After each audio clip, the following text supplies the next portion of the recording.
Let me get to the beginning. Begin at the beginning. Welcome, everyone. Thank you for joining us today. We are so excited to begin our second series of presentations on beginning reading, entitled The Path to Reading and Spelling, hosted by the Dyslexia Initiative. I'm Marvi Hagopian.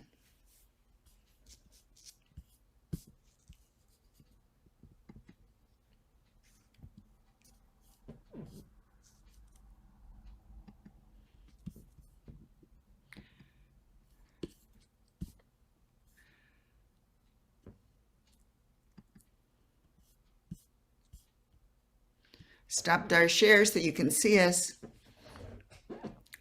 During the last school year, we gave 12 presentations on early literacy skills in our Beginning at the Beginning series. The focus was on what children need to learn between the ages of their birth and about 5 years of age. That series forms the foundation of everything we will be sharing with you this season. We are so excited about this year's presentations. The focus will be on what reading skills and strategies children need to learn and do in kindergarten and first grade. We will also be sharing tips on how you can teach these skills at home. This season, we thought it's important for us to begin by addressing dyslexia. Before we get to our topic, I would like to introduce today's panel members. Ashley Roberts, a co-founder of the Dyslexia Initiative, is with us once more and will monitor your comments in the chat box. Ashley, please say hello. Hi, everybody. Thanks for joining us. Because we have people joining us from all around the world, please, if you don't mind, write your general vicinity in the chat box. Ashley will acknowledge your locations. Now, while you are typing, let me introduce our panel members who have joined us to share their expertise and insights. Our panel members are administrators and reading coaches who are well-versed in the science of reading. Having experienced educators who know firsthand the value of teaching reading based on the science will significantly enhance our experience. So panel members, when I say your name, please say hello so we can see who you are. First, we have Dr. Norma Baker. Good evening, everyone, and thank you for joining us for parent session number 13. Terry. Hi, everyone. And yes, thank you for joining us for the second series of early reading. And Roxanne.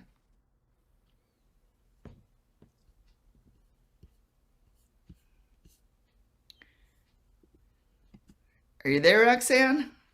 Roxanne's muted. Here she is. There she is. I'm Roxanne, and I'm very happy to be part of this group because I believe they're doing very valuable and important work. Thank you, Roxanne, Terry, and Norma. Now you can access panel members' bios on the Dyslexia Initiative's website. Just as we did last year, we will finish our talk with a chat time, during which we will discuss any questions you may have, because your input helps round out our presentation by allowing us to clarify any confusions or address related topics that we may not have covered.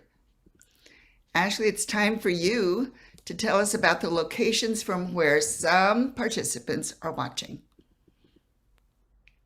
Do you have a list? Starting, we have visitors from Florida, El Dorado Hills, California, Brazil, Minnesota, Boston, Santa Rosa, California, Australia, Palm Valley, Texas, Rockwall, Texas, and Ontario, as well as Orlando, Florida as well. Wow. You know, it is so energizing to know people are taking part from so many different places. Okay, let's get back to our slides.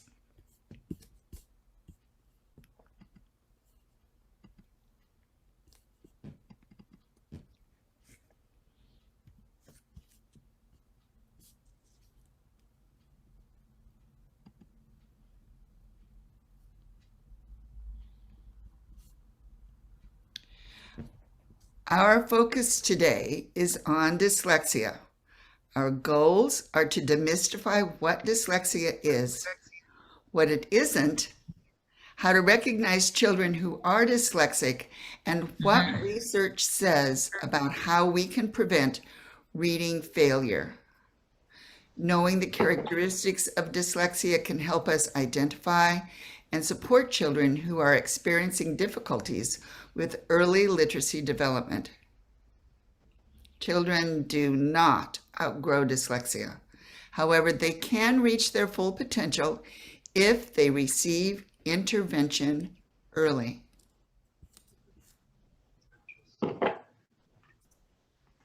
Somebody's mic is on. Okay.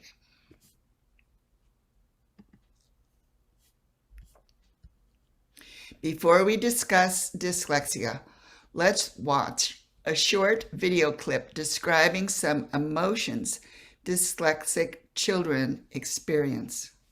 So now I need to transition from my slide to my video.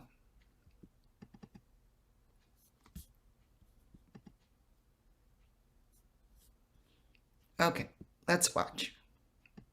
The first time, I realized that I can read or that I learned differently than other kids around me was probably in preschool. Not being able to, understand things and just, learning what words meant and how to spell them. So then you're just, left wondering, why can't I? What makes me, why am I different? Why can't I do things that most kids could? Dyslexia, I guess I didn't really know that until I was older. I didn't know. I remember sitting during silent reading and looking at this book and just not being able to understand what was happening. I just couldn't read it. The other kids could write their names without the teacher helping them. And I couldn't. I had to ask for their help. They would try to help me with homework and I would get really upset.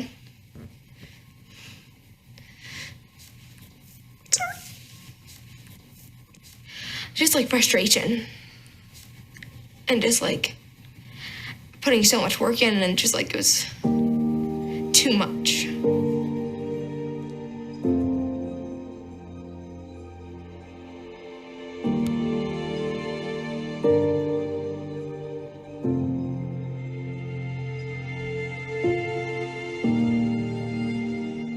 For many parents, the story starts in the same way.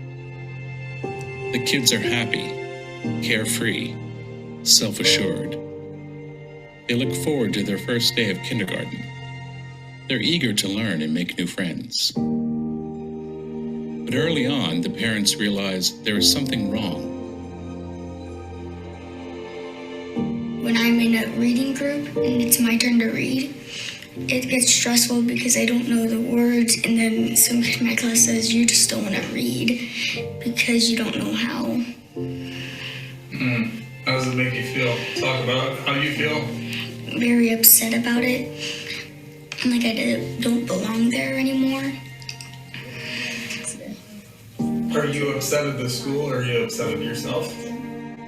Upset at myself more than the school. Even though it's not your fault, you realize that, right? Not all the time. They're not progressing like their peers. Teachers start labeling them as slow, lazy, fidgety, or as troublemakers. Parents see their once happy and confident children begin to slip away. This is the story of the families who fought to bring them back. The hardest subject, I think, was definitely math or anything that had to do with writing or reading. And any grade basically was difficult. First, in like 3rd and 4th grade, I would cry a whole lot in my room. Tatum was now crying every day after school, saying I'm stupid. I would just like always go into school and like feel stupid and just like not like know what to do. I would just never sleep. I couldn't sleep, and I tried to go to sleep and try to say this would be better, but I was just lying to myself. I felt like I wasn't like doing my best, because if I was doing my best, then I should be able to read. Reading over and over and over, and I just didn't understand it. I really don't like reading. Reading time was like the worst part of the day for me. Lily was having trouble writing. And I'm thinking to myself as a parent, what is this? We've talked about everything. She knows what to expect. What's going on here?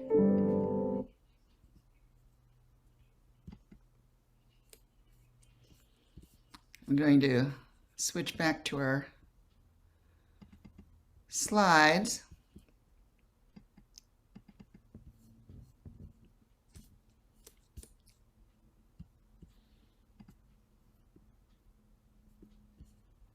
So, what is dyslexia?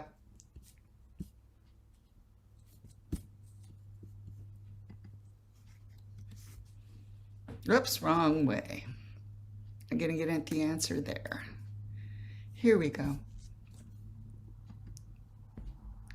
Dyslexia is an unexpected difficulty in reading acquisition in relation to a person's other cognitive abilities. It affects an individual's ability to read and retrieve spoken words easily. This condition exists in about 5 to 17% of people worldwide. The mystery about why children have difficulty learning to read has puzzled teachers, reading researchers, and neuroscientists for over 130 years. Let's see, just a minute.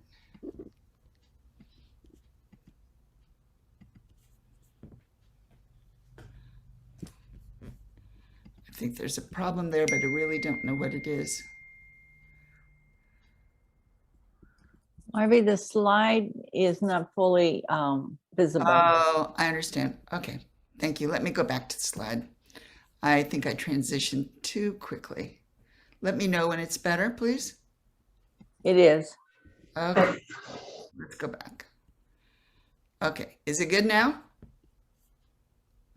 Perfect. Okay, thank you. Sorry about that. Well,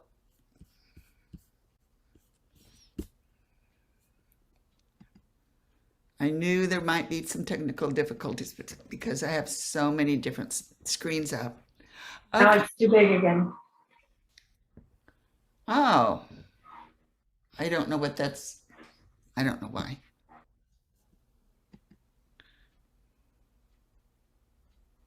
Now you're perfect again.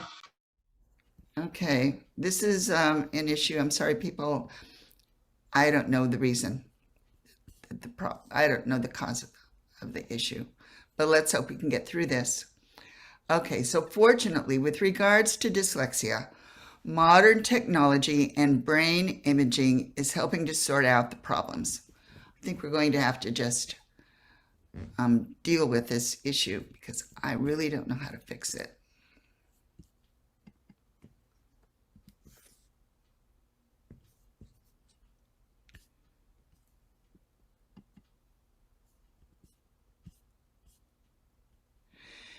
Neuroscientists are uncovering the underlying causes of dyslexia. For example, they have found that there are structural differences in the areas of the brain dedicated to processing the individual sounds of language. Look at the image on your left. When effective readers engage with print, different areas of the brain are activated. The yellow area toward the back links the sounds of spoken language with the printed word, which is called decoding. Decoding helps children sound out unfamiliar words. The green area processes the rapid identification of familiar words and letters, which is called automaticity or fluency. The area near the front of the brain is used for the formation or articulation of speech sounds. That's the blue area you're looking at.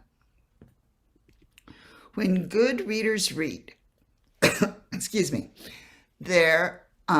these and possibly other areas of the brain work together spontaneously.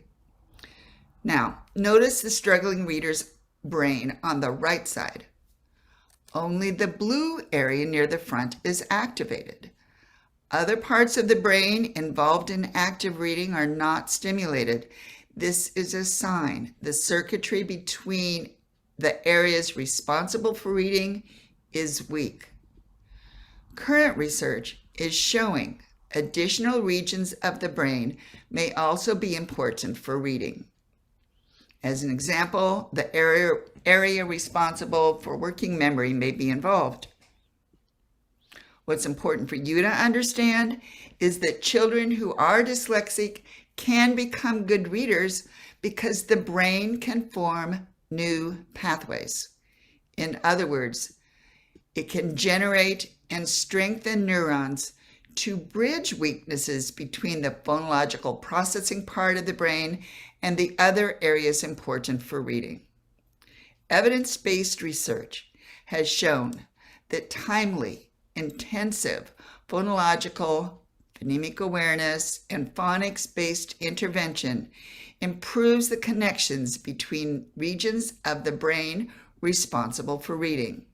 It also improves the level of activity in each of those areas. Surprisingly few people beyond reading researchers understand how the brain works when we read. Researchers are working every day to identify subtypes of dyslexia to determine which interventions are likely to be most effective on those profiles. Knowing this information is really critical if we want to close the gap between readers and non-readers.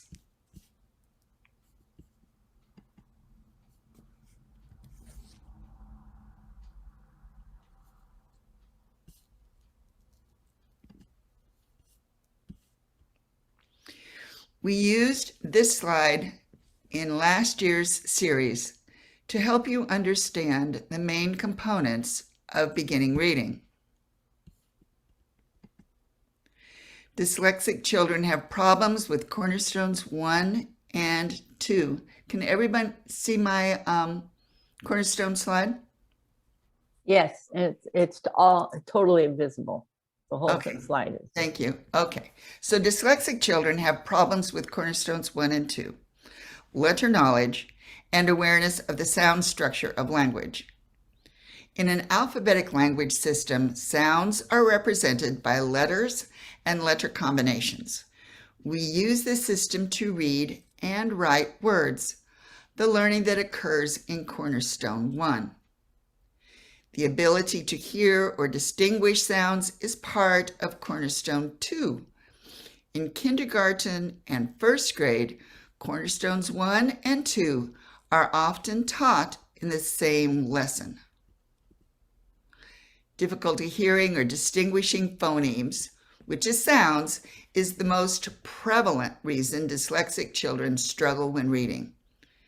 This is the essence of Cornerstone 2. Most of us can separate the sounds in the word cat, k, a, t. Dyslexic children have difficulty breaking words into individual phonemes. For them, the word cat is perceived as one sound, not 3. Notice that 2 out of the 3 cornerstones of what children need to know to read are weak in the dyslexic child's brain. The dyslexia issue is complex. Researchers are continuing to discover more about how the brains of children who are dyslexic and the different levels of severity they may have. The results of their research will help determine appropriate targeted intervention.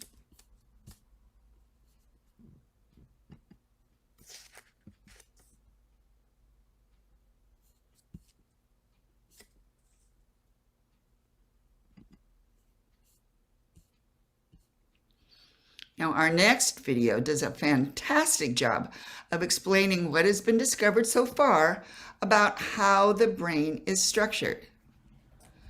So I'm going to stop our slide share and then transition to our video.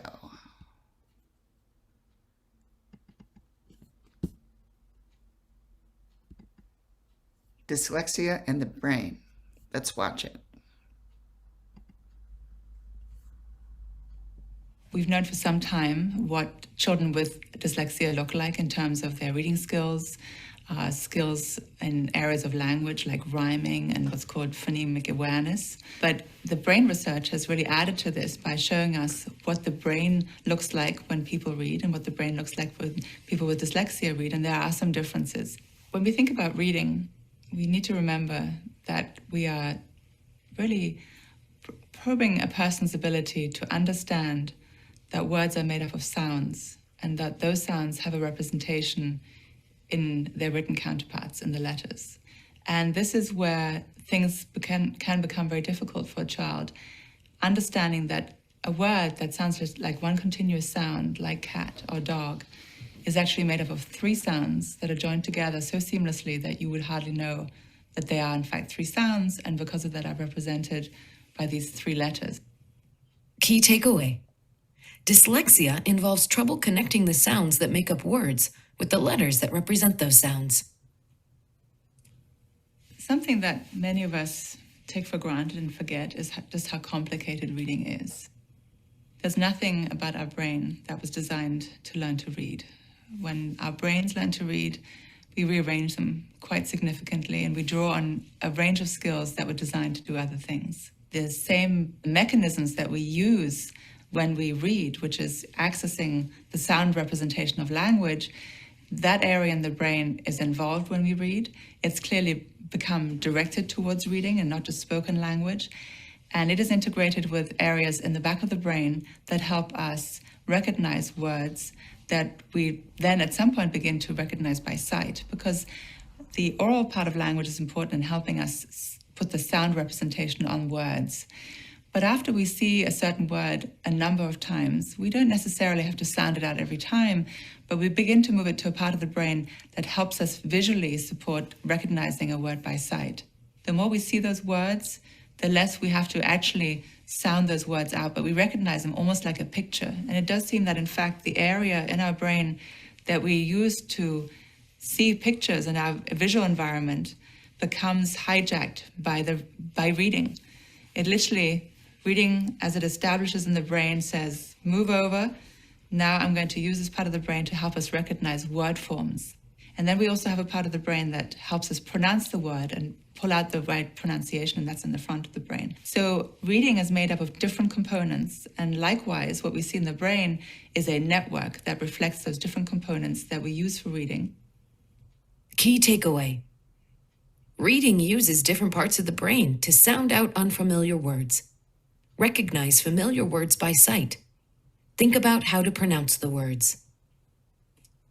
When we study children or adults with dyslexia, we find that some of those areas aren't activated quite the same as they are in people who do not have dyslexia.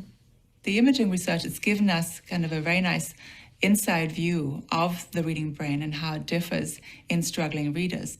And it's also given us an opportunity to ask the question, what happens in children or adults who have had difficulties with reading when they're given some tutoring and they're given the skills that they need to sound out those words, to really apply the code to allow them to pronounce the words and get better and more fluent at doing that. The research shows that if you are very explicit in instructing children about the rules of phonics and understanding how language is structured and then how it relates to the written counterpart. And if you use methods that show children in a very structured way, in a very intensive way, how that works, that really is a key component to a successful intervention.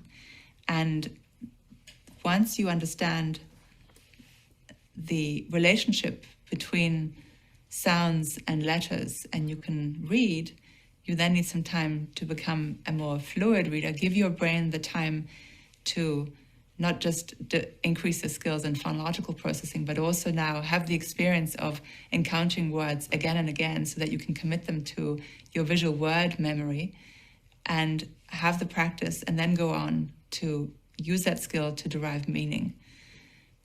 What isn't considered an effective intervention are the kinds of things that focus on trying to train eye movement control, trying to change a child's ability to balance, and those kinds of things. Key takeaway: effective interventions for kids with dyslexia teach the relationship between sounds and letters in a very explicit and structured way. Help struggling readers recognize words they have seen before. Do not focus on things like balance or eye movement. Really, at the heart of dyslexia is a difficulty in mapping language to print, and it's that skill that these interventions really address as a way to give the child the key that they need to access written language. And the imaging has shown us areas in the brain that now, after the intervention has occurred and after their reading has improved, areas that increase in brain activity and other areas that are compensating and helping out to make that person a better reader. And those kinds of insights tell us something about the mechanisms of reading and struggling readers, and perhaps why certain brain areas participate in the process of making a person a stronger reader. And that's where the neuroscience insight helps. The scientists can look at those brain changes and deduce from that, well, what are the areas in the brain that support that change? And why those areas? Is it the language areas in the left hemisphere that we use for language and reading? Or is it some other areas? And the researchers use that information to try and understand why those brain areas, why did they change? And what is it about their relationship to the intervention that makes this a good intervention? Key takeaway: researchers are using brain imaging to understand how structured literacy interventions help people with dyslexia. One of the things that we're learning from brain imaging is how malleable the brain is in several different ways. So, for example, when we learn to read, our brain is changing quite dramatically through that process. People who become skilled readers differ from those who never learn to read in brain anatomy and brain function. So reading itself is a process that changes the brain. And then the other thing we can do is ask questions about, well, what about children who are struggling readers and adults who are struggling readers?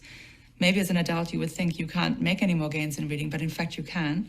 And your brain is still changing in ways to support those skills to make you become a better reader. Key takeaway: our brains are very changeable. Even adults with dyslexia can change their brains to become better readers. And what we're also now beginning to see with brain imaging research is a focus on other skills that we have, skills that maybe even be enhanced in people with dyslexia. So now we see a sort of a new phase of research where people are beginning to ask questions like, why is it that we hear reports of people with dyslexia being better at seeing the big picture, maybe at being better at visuospatial skills, so working in a visual environment and being very good at pulling together a lot of visual information and seeing the big picture.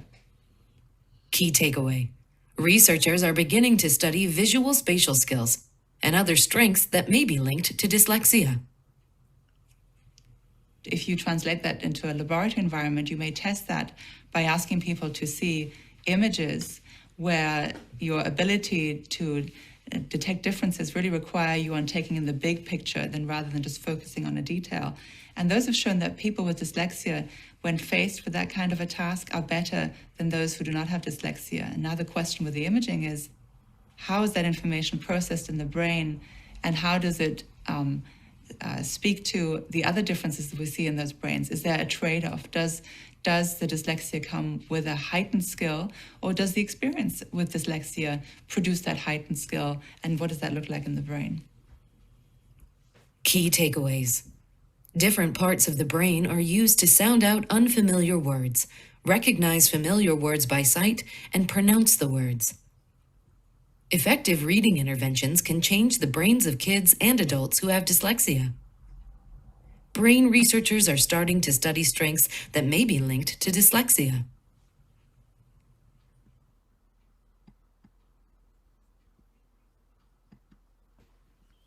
There was a lot of information in that video. I hope you liked it as much as we do.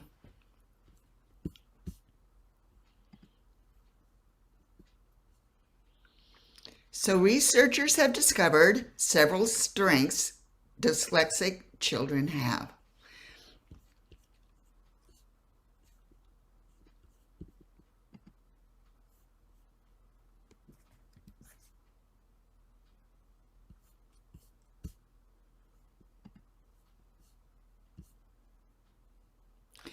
People who are dyslexic understand what is read aloud, even though they cannot read the words themselves, are curious individuals who have great imaginations. Steven Spielberg and Walt Disney are great examples.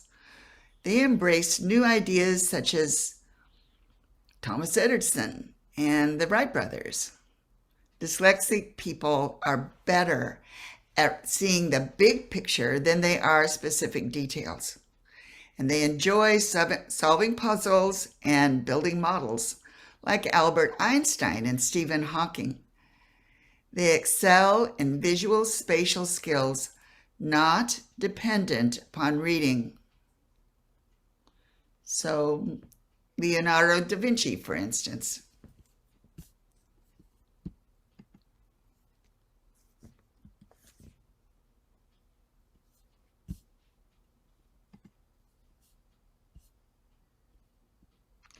Common myths about dyslexia include beliefs that it causes children to read and write letters backwards, that it affects very few children or does not exist at all, that dyslexia is just a vision or hearing problem, or prevents children from learning to read and spell.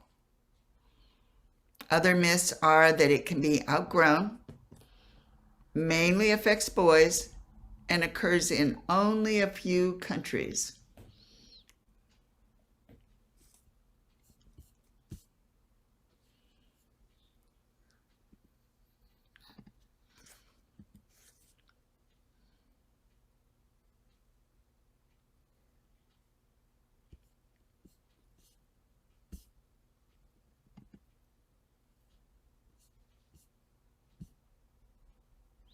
Now our next clip from Embracing Dyslexia elaborates on some common myths associated with dyslexia. So I'm going to stop my slide share, and now we're going to switch to Embracing Dyslexia.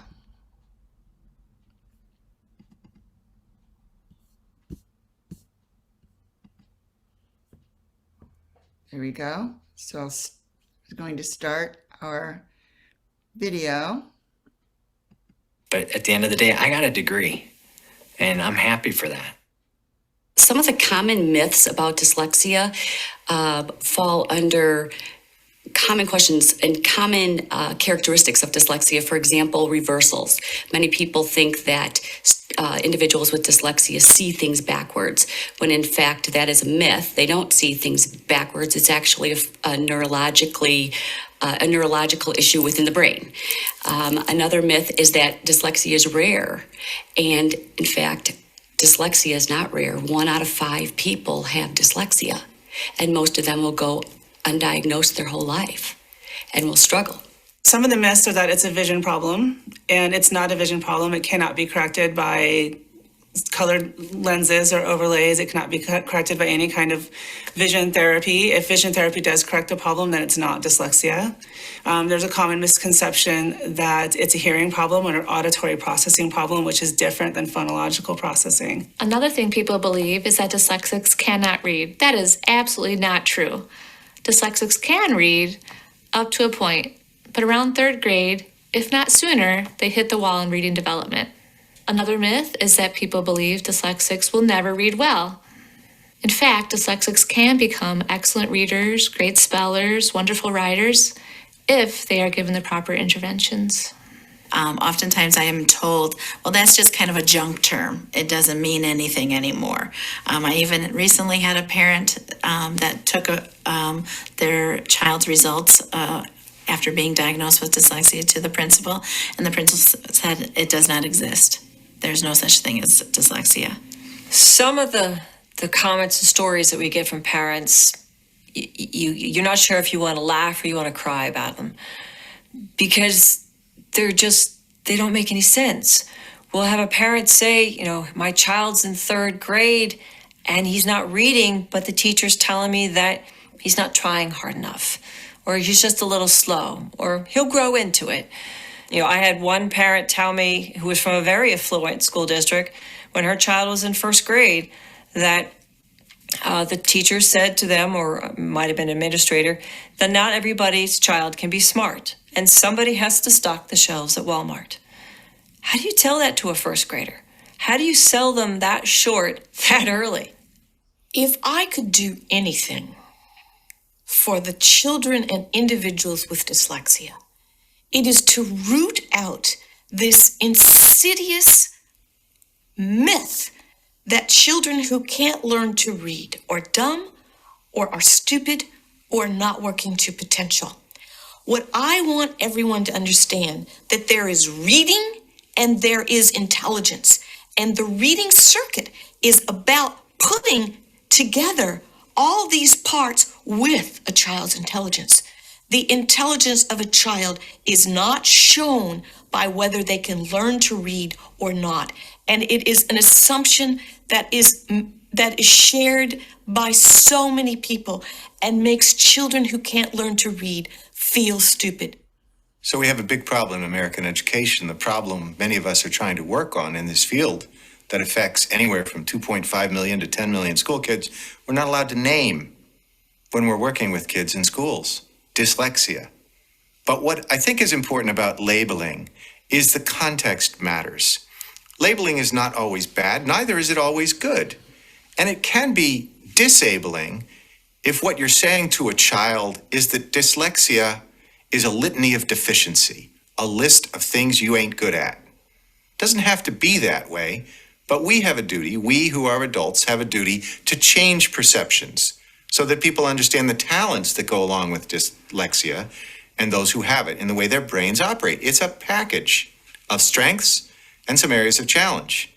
More to the school system, however, is labeling is sometimes relieving to a child, and that's true whether it's a mental health issue or a learning issue or a health issue that's beyond a mental health issue. People need to get a handhold on something in order to know it's not about them, that whatever they're contending with that might be a challenge is not a character flaw. I know that people don't like to refer to the word dyslexia. Administrators, teachers, even parents perhaps don't want to acknowledge that that's it, or say the word or address it. But all I can say from a parent's perspective is we saw our son hit a wall. Emotionally, we were frightened for him because he was shutting down on every level, felt so frustrated, felt so unworthy, really, and incapable. And that word dyslexia changed everything for him. It gave a reason for why he struggled, so much so that he wanted to do his end of the year 5th grade report and presentation on dyslexia, presented it to his classroom, felt empowered, like this is why I struggle. There's actually a word for it. There's a reason for it. I'm not stupid. I'm not lazy. I work hard, probably harder than most of you have to work for maybe a lesser grade, but this is why. And so that word gave him purpose and meaning. And it really did change everything for him. We were able to point to other people, professionals, inventors, presidents, lots of people in powerful positions who had dyslexia too. And it allowed him to believe in himself again. Like, oh, I can do it too. And I can excel at other things, and I can be successful. Well, after So we're going to stop our share right there.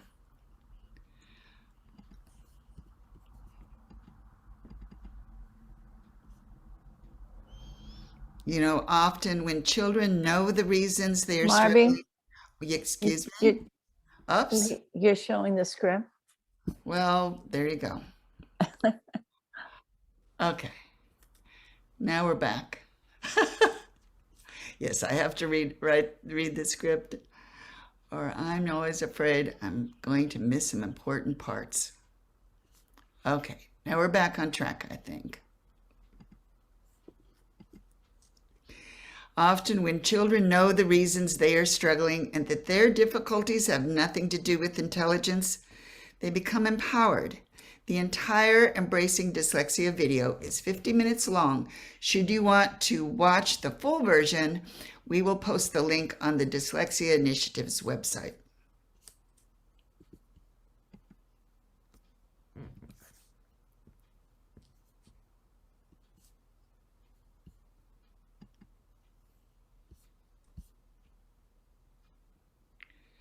Now let's look at the Yale Center for Dyslexia and Creativity's website. It lists ways you can determine if your child might be dyslexic. So again, we're going to transition. Now this time to a website, the actual website. Here we are. I'm going to scroll down so that you can see preschool years. In the preschool years, look for trouble learning common nursery rhymes, difficulty learning and remembering their names, persistent baby talk, difficulty recognizing rhyming patterns such as cat, bat, rat, or like, Mike, and bike. And also look for reading and spelling issues in other family members because genetics has been found to be a factor for some people. We're going to scroll down a little bit further to kindergarten and first grade.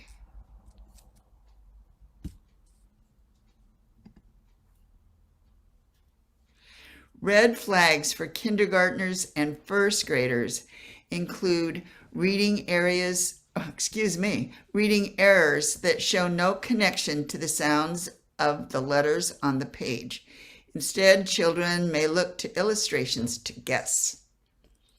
The inability to understand that words come apart, complaints that reading is just too hard.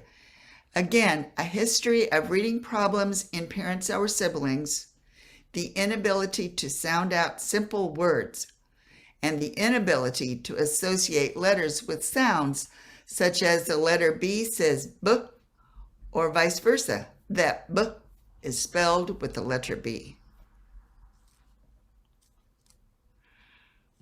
First and foremost, it's important to understand dyslexia is not related to an individual's intelligence or motivation. These children deserve our respect and an education that allows them to reach their full potential.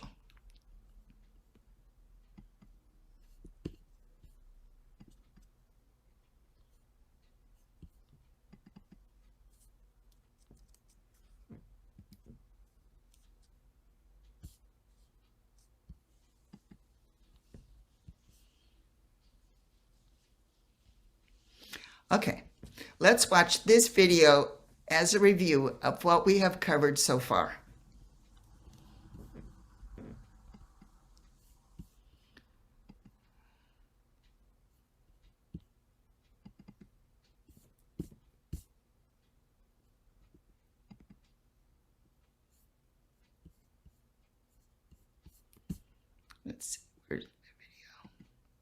Here we go. What is dyslexia? Let's watch. We've learned so much about what dyslexia is and isn't. We know it's a brain-based condition that impacts reading, spelling, and writing, but it's not a problem with vision. Dyslexia is a problem with understanding and working with language. Dyslexia is a lifelong issue that tends to run in families, so there's often a parent or a sibling who also has it. And brain imaging studies have shown us that there are differences in how the brain is structured and how it functions in people who have dyslexia. But it's important to know that dyslexia has nothing to do with intelligence. Children with dyslexia are just as smart as other children. We can see signs of dyslexia even before children learn to read. Reading is a complicated process that starts with being able to recognize individual sounds in words. Take the word elephant. Most children at a young age can recognize 3 parts in that word. Elephant. But the child with dyslexia might not hear that "fint" is actually made up of 4 different sounds. F, I, N, T. They may only hear 1 or 2. Reading and spelling are hard for kids with dyslexia because first they have to hear those individual sounds, and then they have to understand that each of those sounds is represented by 1 or more letters. Children with dyslexia usually have difficulty with this basic language skill, which is called phonemic awareness. So you might see your child having trouble with rhyming or isolating the sounds in words. That makes it difficult for your child to match letters to their sounds, like knowing that S sounds like S or that SH sounds like sh. This skill is called decoding, and children use it to sound out words. We know a lot about what can help children with these skills. The most important thing is specialized reading instruction. A well-known approach is called Orton-Gillingham. It helps children to learn to break words down into their component sounds, match the sounds to letters, and then blend those sounds together. Reading programs based on Orton-Gillingham use multisensory techniques. So children might trace letters in sand while saying that letter and its sound, or clap out syllables in words. These methods are proven to be effective. There are also tools like audiobooks, text-to-speech software, and reading apps that can help children with dyslexia. You can help your child at home by reading aloud together every day.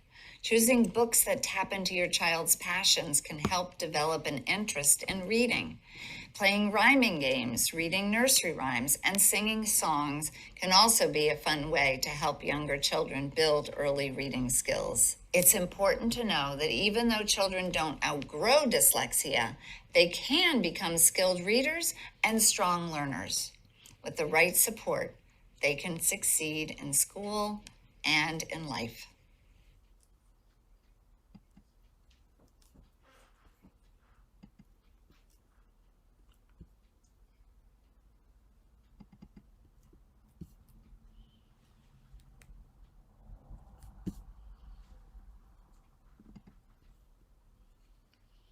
Dyslexia is due in part to the inability to distinguish. What we know as ADHD, attention deficit hyperactivity disorder, or some people still call it AD. Okay, I forgot to push pause. Okay, dyslexia is due in part to the inability to distinguish individual sounds or phonemes in spoken language. This skill and others important for reading acquisition are teachable. It is important we work together to ensure all children receive the education they need and deserve.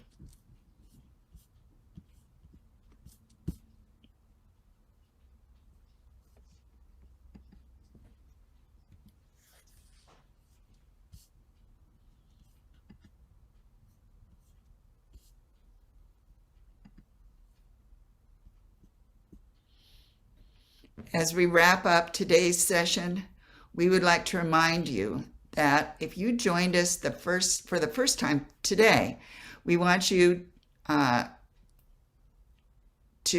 you will be interested in watching our first series, Beginning at the Beginning. Watching those sessions will help clarify everything we talked about today. Here's what we covered. Dyslexia is complex. It is an unexpected difficulty learning to read in relation to a person's other strengths and is caused by weak connections between parts of the brain used for reading. It's associated with the inability to break words into phonemes, individual sounds, and other factors. Dyslexia is not connected to an individual's intelligence or motivation, but it requires timely, intensive, explicit, and systematic intervention to help children strengthen the areas of the brain needed for reading. Brain imaging is helping researchers continue to explore all areas of the brain that may be involved in reading. They are peeling back the onion, so to speak, and as more is revealed, the gap between readers and non-readers will be narrowed.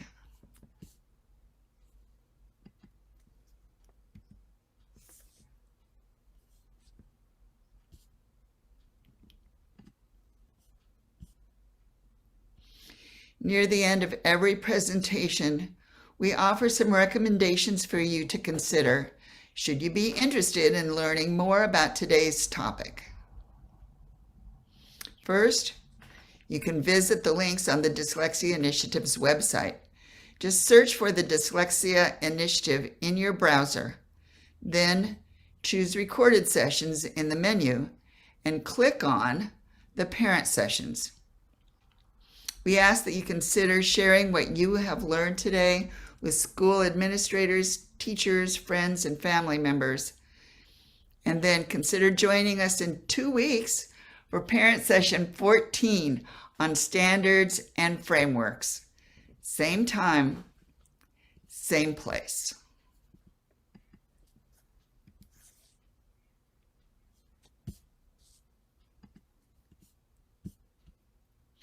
Next is our favorite part because we get to interact with you. During our chat time, we get to know each other, we get to make comments, and ask questions.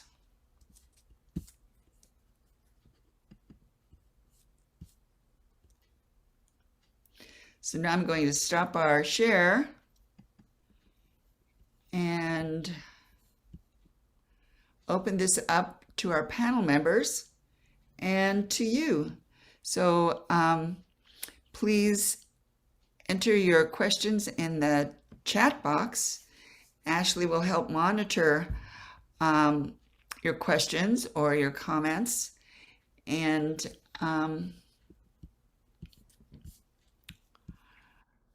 so Ashley, I'm wondering, do we have any questions at this time? Yeah, Maureen. I'm paying a lot of close attention.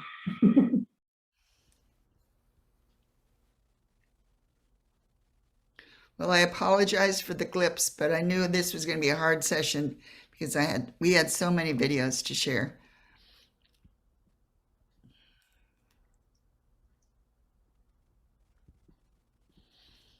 Panel members, do you have anything to add?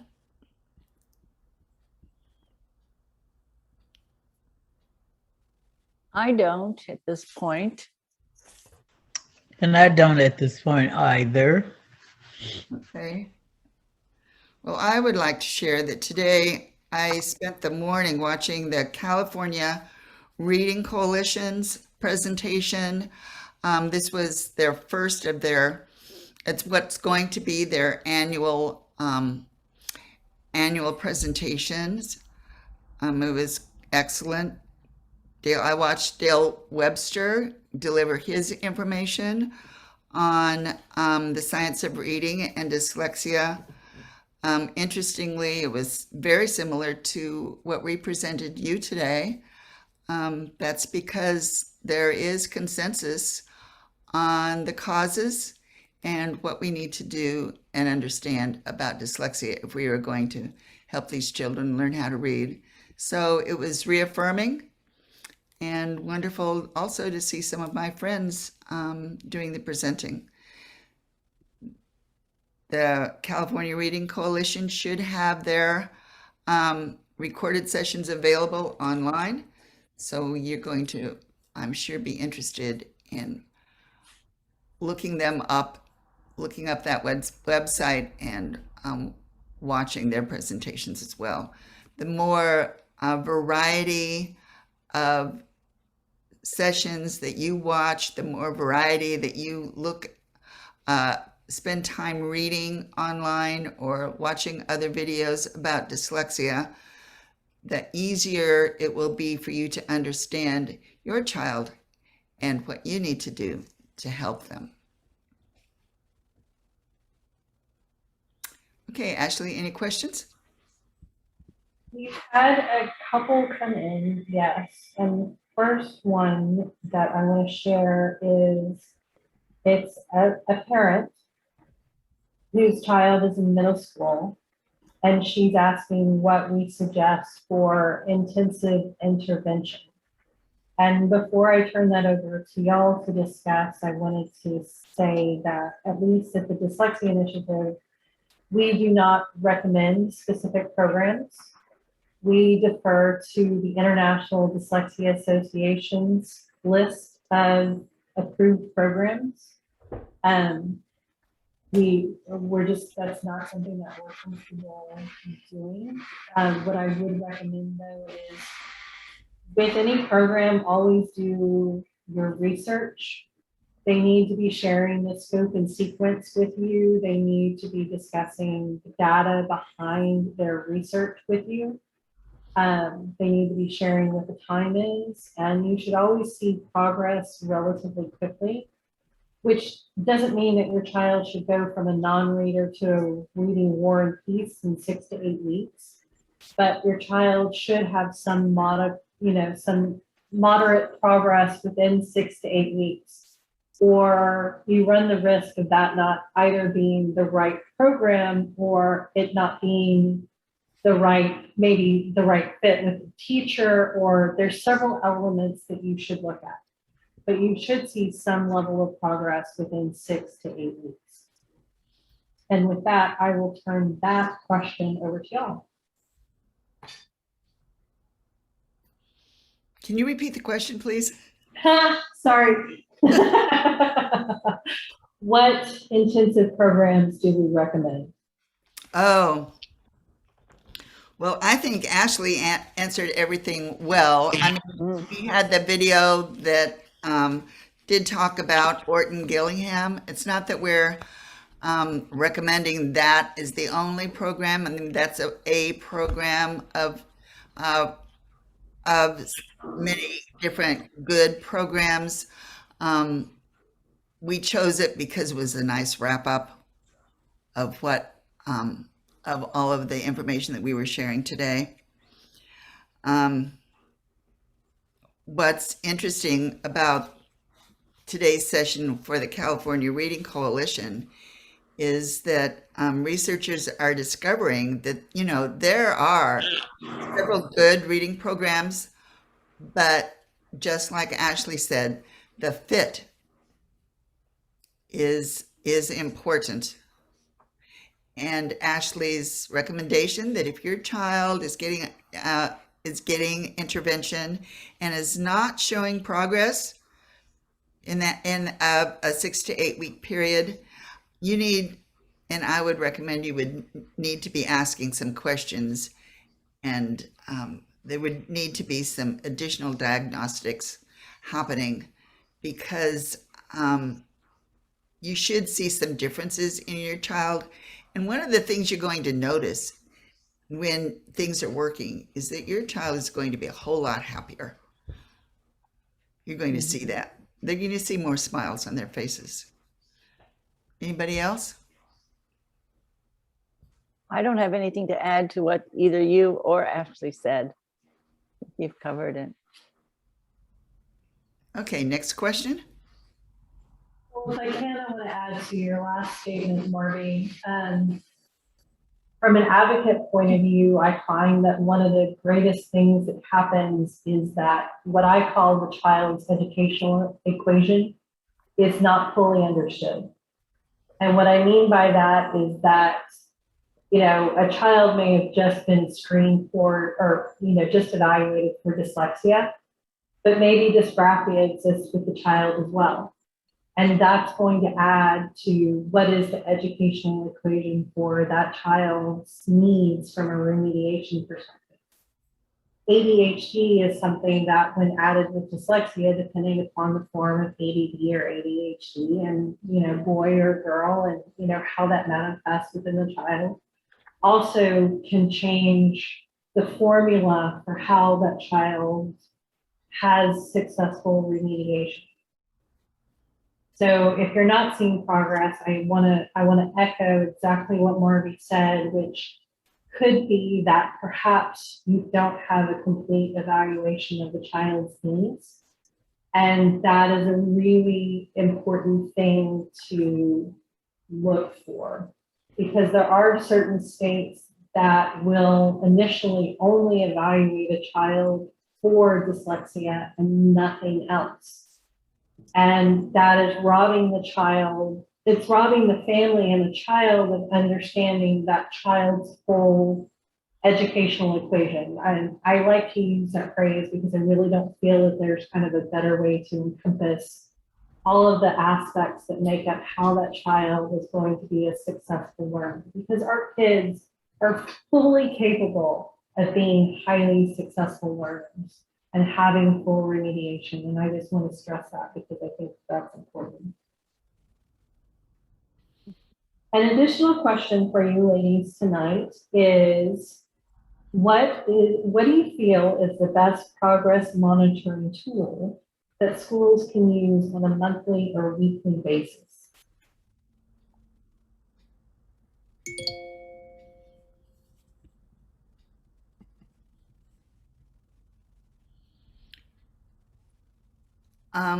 So can we expand? Can the person that asked that question help us better understand it? Is this a teacher asking a question, or perhaps a parent?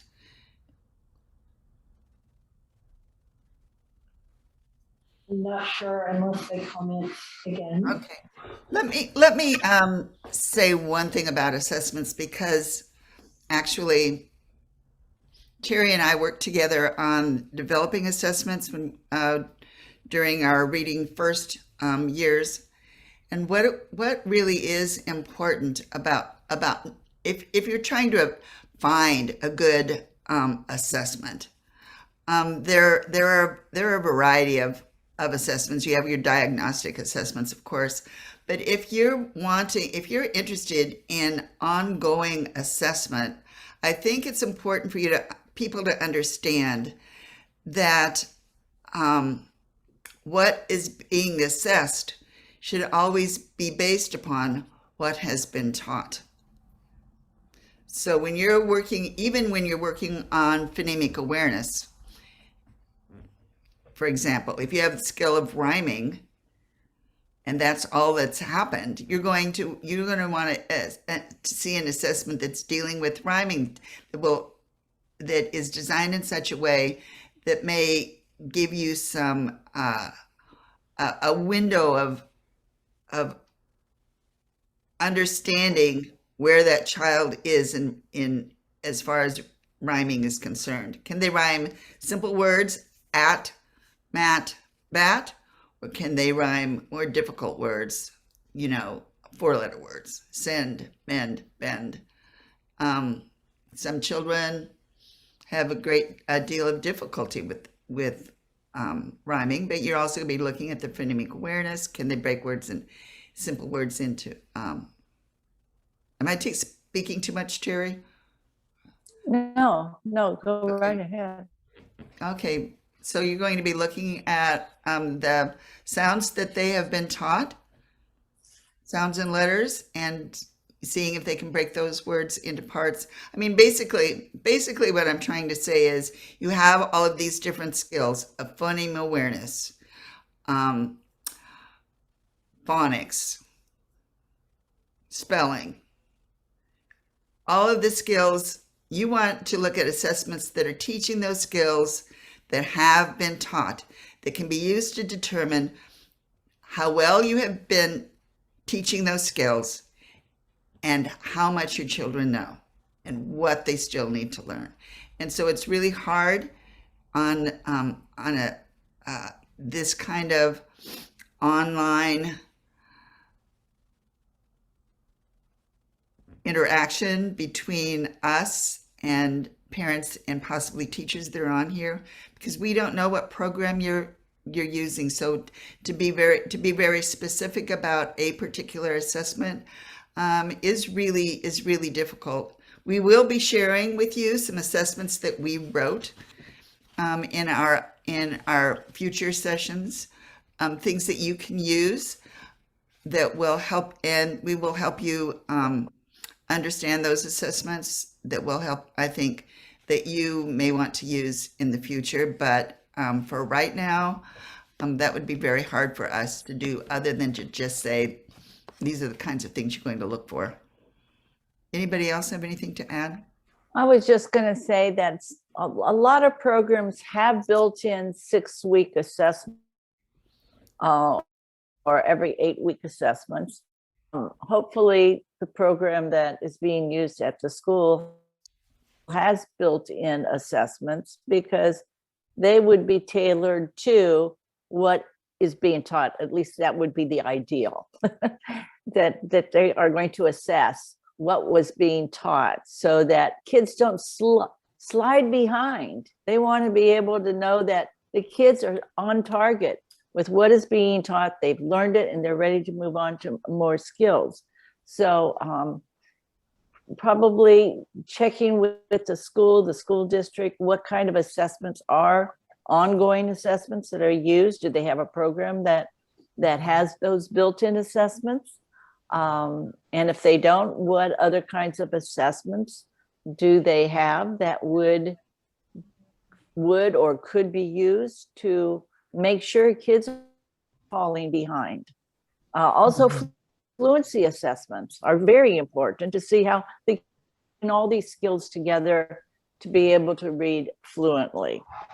Those are the only things that I would add. And I would just like to add, in addition to all of the information that was given to you by Marvy and Terry, the key takeaway, and it was mentioned by Marvy, is make sure that the child is being assessed on what they've been taught. Mm-hmm. That's the key thing. Regardless of what assessment tools you're using, they have to be assessed only on what they've been taught. Otherwise, it's not even fair to the child, right, whether they're dyslexic or not. And that's, I think that's the key for me, the key takeaway for all of you. Mm-hmm. Absolutely.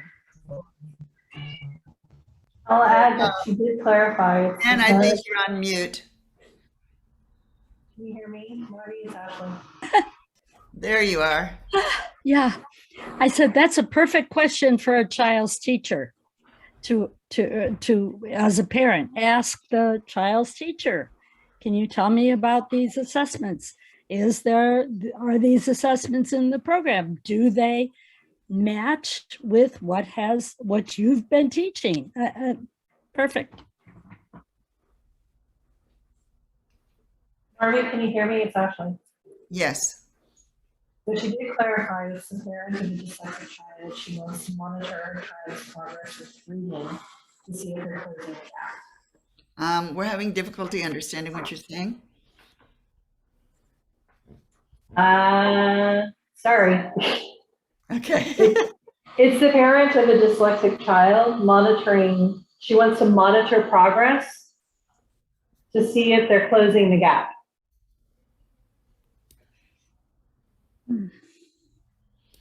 Okay, what I would say,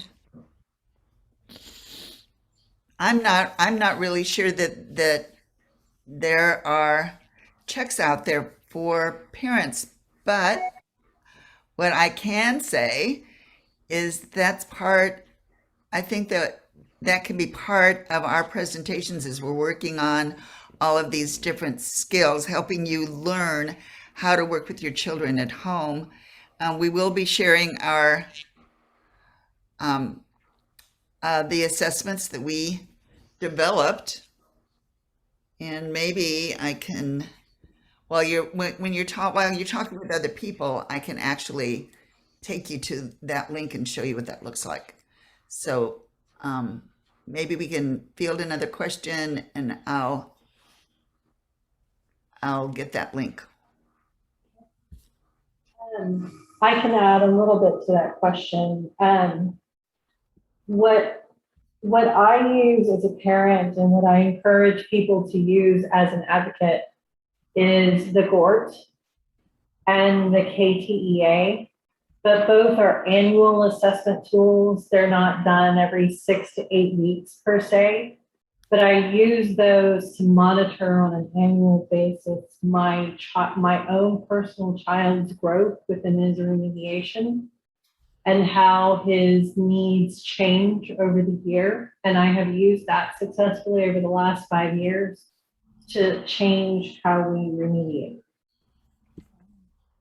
But additionally, we did have a question. Sorry, I lost it. Hold on. Okay, while you're finding it, I've got the website. Yeah. Here, can you see that? Okay, yes. If you go to readingtest.info, these are tests that our team developed for Reading First.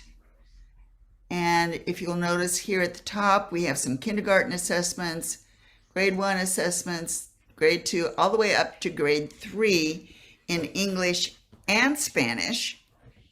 So for example, if you click on the kindergarten assessments, you can scroll down, you're going to see that the EOY means end of year, but we have phonemic awareness tests. We have answer sheets, record sheets that you can download and use with your children. And you're going to want to be careful because these are 6-week assessments. And so from one test to the other, they increase in difficulty. So here's our Spanish example, the Spanish test you can download. But maybe that will be helpful for you. I think we'll be sharing with you more information about that. But for the time being, maybe these assessments will be helpful. Grade 1 assessments, we can open a booklet. We have them here. We have, this is a fluency. This is later in the year, looks like. Mm-hmm. Anyway, just know that those are available for you online for free. We just put them up there for your use. And I hope that's helpful. Just you're going to want some more information about how you use these tests, I think.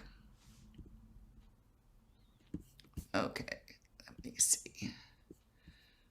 Now, how do I get out of here? Stop my share. Was that a good idea? Was that helpful?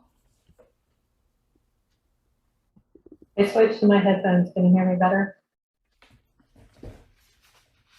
Doesn't look like it.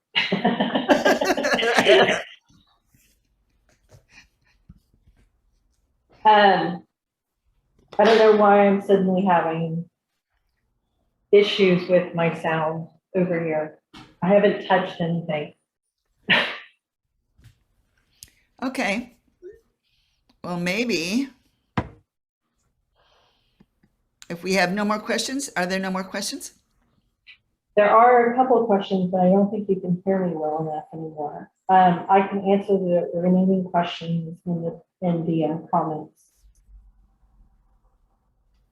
They're general questions about like what is RTI And what's the difference between a 504 and an IEP? That's all you, Ashley.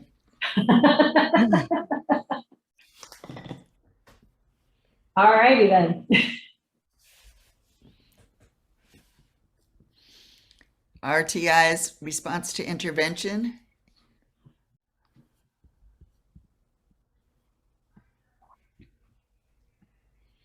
All right, is there any? Different school districts are going to have different levels of RTI, favorable or unfavorable. An IEP is an intervention educational plan. Independent education. Independent. Okay. Well, not independent, sorry, individualized education plan. Sorry. Mhm. Independent, isn't it? Is it Individualized. Individualized. individual? Yeah, individualized. Right, individual. Okay. Right. No, sorry, I'm like multitasking too much at this point. I'm even forgetting terms that I live and breathe every day. Okay. Okay. Well, I think this concludes our session. I want to thank you for spending this time with us. We hope to see you in 2 weeks. We're going to be talking about standards and frameworks. I'm very excited about sharing this information with you because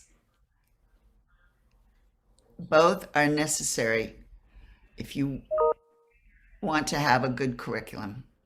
Okay. Bye for now. Thank you for joining us. Good night, everybody. Good night. And Marty, since you're the host, you'll hit it. Good night. Oh, I need to end this. Okay. Good night, everybody. Bye. Good night. Good night. I, Ashley.